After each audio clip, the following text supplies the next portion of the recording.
Ito yung bagong dating nating beads, guys. Sobrang tagal nito dumating. Last December ko pa to in order. Ngayon lang dumating. Ayan. Pero maganda naman kasi sa ano pa to eh. Talagang sa China pa siya in-order. Wala kasi ganito sa in-orderan ko dito sa Pinas. Kaya nag-order ko talaga ako sa ibang bansa. Ayan. Ayan mga Hello Kitty yan. Walang ganito sa pinupuntahan kong Bidsan. So, doon lang talaga. So, yan lang. So, gagawin natin yan. Kasi yung sa iba ko, yung binutasan ko,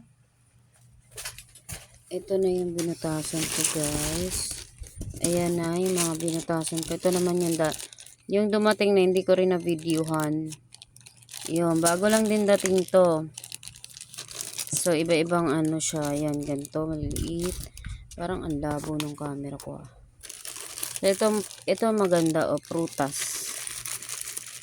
Prutas siya kasi mahal din to. Pero umabot sa 1,000 yung ginastos ko dyan. Yeah, mahal kasi yung mga ganito talaga oh. Kasi ito oh, sobrang liit lang pala nito.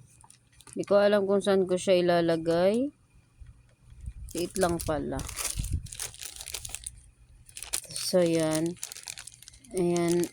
Gusto ko sanang butasan lahat hanggang kaso hindi mabutasan ng hubby ko dahil hindi daw abot yung ano dito pambutas. So, yan na lang no. Yan kasi medyo ano malaki. So, ito rin sana. Ito maraming purpose to. Pwede idikit kung sa mga cellphone nyo sa likod. Yan. Pwede itong beads na to. Pwede din naman sa mga charm. Lalagyan mo nga lang ng butas dito sa ulo. Ayan. Kagaya ng ginawa ko. So, iba-ibang color. In-order ko pa to sa ano. Oh, abroad din yan. Abroad. Ayan. Ang cute. So, yan lang. Magbi-video naman ako kapag nagawa ko na siya lahat. Kasi it's magulo. Marami pa akong gagawin. Ayan, hindi pa nalagyan. Nagkulang kasi ako ng ano, ng hook. Ganitong hook ko. O-orderin ko na naman sa ibang bansa. Wala kasi dito sa atin yan. Ganito. Makukulay, iba-ibang kulay. So, yan lang for today's video.